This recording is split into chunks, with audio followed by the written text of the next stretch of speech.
देखिए, सब जानते हैं कि पैसा आकाश लामा की जीवन संगिनी के पास रहता है और आज तक 3 महीने मैंने कभी वहाँ पर कोई बात नहीं की, बैठा भी नहीं।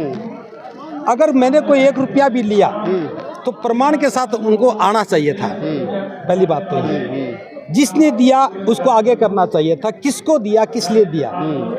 दूसरी बात, मैंने कभी कोई खरीदारी नहीं की, मैंने धरने पर कभी कोई खरीदारी नहीं की। हाँ, मैंने खरीदारी कहाँ से करनी चाहिए, कैसे करनी चाहिए, क्या लेना चाहिए, वो जरूर सलाह दी मैंने, मैं सलाह देता रहा हूँ, लेकिन खरीदारी कभी नहीं की। खरीदारी के लिए आकाश लामा के अपने लोग थे जो वहाँ से जाते थे, वहीं से वो पैसे लेते, वो दे के आते थे। अगर जो आरोप लगा रहे हैं, प्रमाण नहीं दे रहे हैं, तो उनकी नीयत पर हमें संदेह नहीं, बल्कि समझ जाना चाहिए कि वो लोग डरने के लिए नहीं, किसी व्यक्ति को बदनाम करने के लिए ज़्यादा काम कर रहे हैं।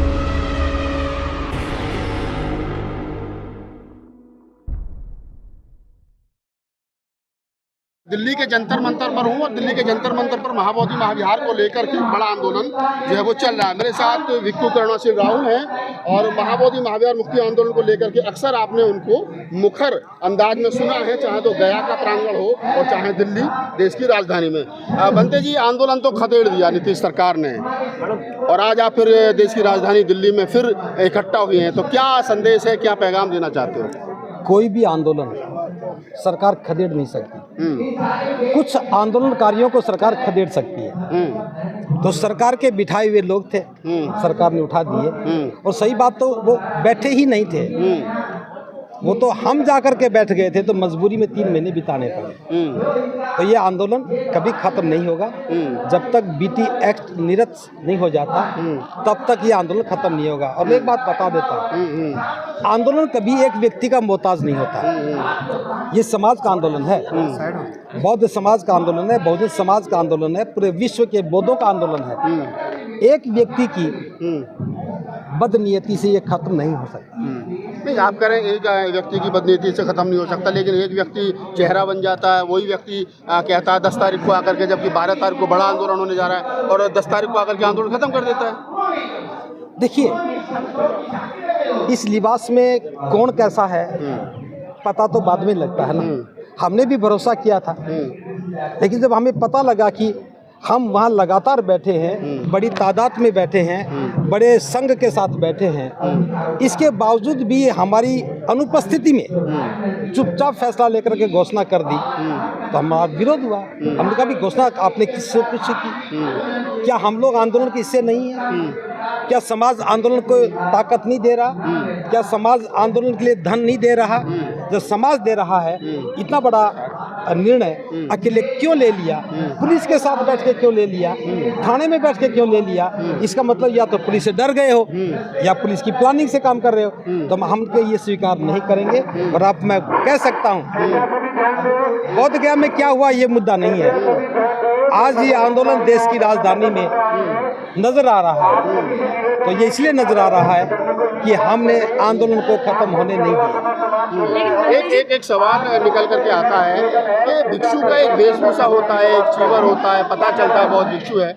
आकाश लामा को पहले दिन से बताया जा रहा बहुत भिक्षु नहीं है, ऊपर एक मतलब भगवा कपड़ा पहन रखा, नीचे पैंट है, पत्नी को साथ में लेकर के चल रहे हैं। ऐसे आदमी को आपने पहचाने में गलती कर दी। राज्यपाल गौतम, तमाम लोग बैठ करके पीसी कर रहे हैं। हमने कभी नहीं कहा कि वो बनते हैं, हमने कभी नहीं कहा कि वो लामा है। लामा एक कम्युनिटी है, लामा एक गोत्र भी हो सकता है, नाम भी हो सकता है। तो लामा का मतलब वो नहीं है जो तिब्बत के लोग दंडवत करते हैं, साधना करते हैं, वो लामा नहीं है। ये गृहस्थ व्यक्ति है, उपासक हैं। चूंकि कोई भी आंदोलन करता है, हमें उसमें ये नहीं देखना कि भिक्षु या उपासक है। आंदोलन कोई भी कर सकता है, नेतृत्व तो कोई भी दे सकता है। हम इस मुद्दे के लिए उनको साथ दे रहे थे। सवाल ये नहीं है कि वो आधा लाल कपड़ा पहनते हैं, नीचे काला पहनते हैं, मुद्दा ये नहीं है। किसी को वस्त्र दे करके हम गलतफहमी में आ जाएं, ऐसी बात नहीं है। नहीं, लोग तो उनको भी बहुत भिक्षु कह के प्रणाम करते थे, चंदा दे रहे थे, दान दे रहे थे, तो लोगों में तो गलत मैसेज जा ही रहा था ना बंते जी। देखिए, जिन लोगों को समझ नहीं है वो अपनी नासमझी में कहीं किसी कुछ भी कहें, इससे हमें मुद्दा नहीं बनाना चाहिए। हमारा मुद्दा बीटी एक्ट का है, बोध गया मुक्ति आंदोलन का है। कौन व्यक्ति कब लाल कपड़ा पहनता, कब नहीं पहनता, ये मुद्दा है ही नहीं। मुद्दा तो ये है कि ये आंदोलन होना चाहिए था।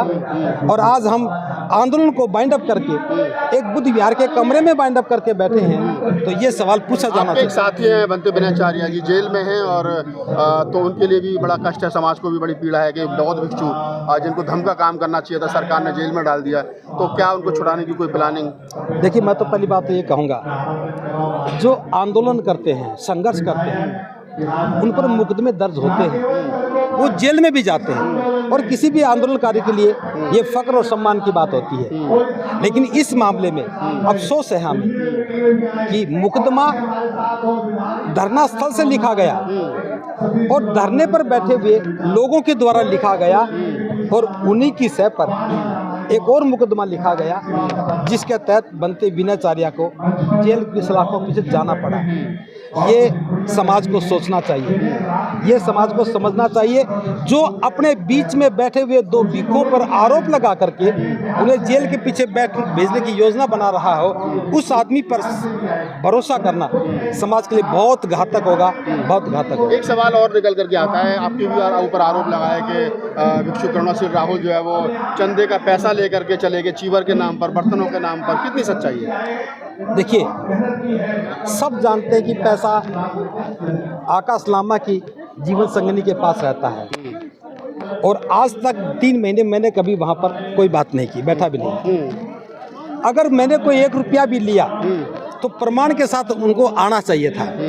पहली बात तो ये, जिसने दिया उसको आगे करना चाहिए था, किसको दिया, किस लिए दिया। दूसरी बात, मैंने कभी कोई खरीदारी नहीं की, मैंने धरने पर कभी कोई खरीदारी नहीं की।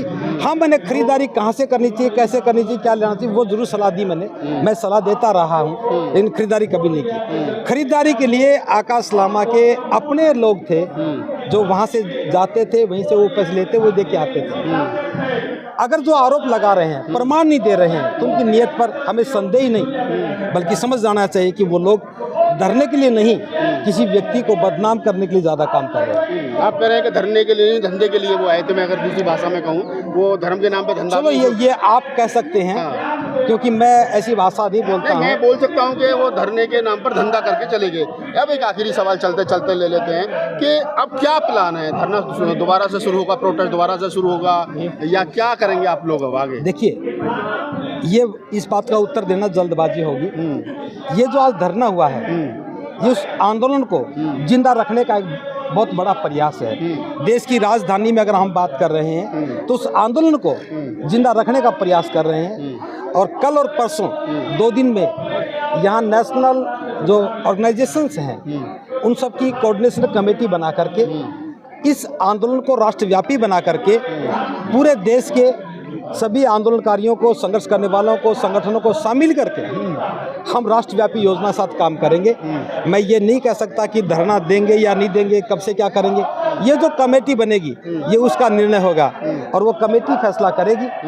हम सब ये प्रयास कर रहे हैं, इसलिए एक व्यक्ति यहाँ कोई महत्वपूर्ण नहीं है, पूरा देश, सारा बौद्ध समाज और सभी संगठन यहाँ महत्वपूर्ण है। इस बात की क्या गारंटी है बनते जी कि दोबारा कोई आकाश लामा जैसा नकली आदमी घुस करके आंदोलन को खराब नहीं करेगा? कौन सा छन्ना, कौन सी छलनी आप लगाएंगे? बहुत महत्वपूर्ण बात पूछी है। मैं ये बता देता हूँ, आकाश लामा एक व्यक्ति थे, कोऑर्डिनेशन कमेटी एक व्यक्ति नहीं है, ये सभी लोगों के समूह का एक नेतृत्व है। ये सामूहिक नेतृत्व है, ये डेमोक्रेटिक वे में एक नेतृत्व है, ये पारदर्शिता का नेतृत्व है।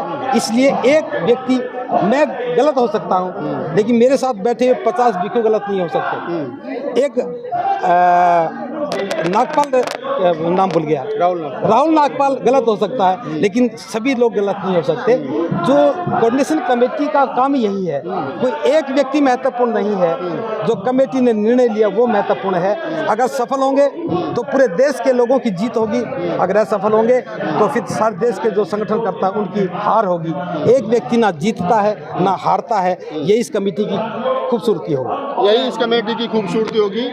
भिक्षु करुणा सिंह राहुल है, उन्होंने बताया कि अब 2 दिन का सेमिनार राष्ट्रीय लेवल का जो वो अम्बेडकर भवन पर हो रहा है, उसके बाद में कुछ चीज़ें तय की जाएंगी, कुछ छन्ने लगाए जाएंगे ताकि आकाश लामा जैसे लोग जो है आकर के आंदोलन को डिस्टर्ब ना कर सकें। और बड़ी खूबसूरती के साथ उन्होंने कहा कि जो आरोप उन पर लगे हैं तो उनको प्रूफ किया जाए, सिद्ध किया जाए, तो फिर माना भी जाएगा। और मैं भी कह सकता हूँ कि जो करुणाशील राहुल पूरे देश में घूम घूम करके समाज में उनका इतना एक तरीके से कहूँ कि वर्चस्व है, समाज उनके चेहरे पर पैसा देता है और वो उससे ज़्यादा खर्च करते हैं, तो क्या 1,50,000 रुपये लेकर के करुणाशील कहीं जा सकते हैं, ये विचारणीय प्रश्न है। इस पूरी बातचीत के बारे में आपकी क्या प्रतिक्रिया में कमेंट सेक्शन में बताइए। धन्यवाद।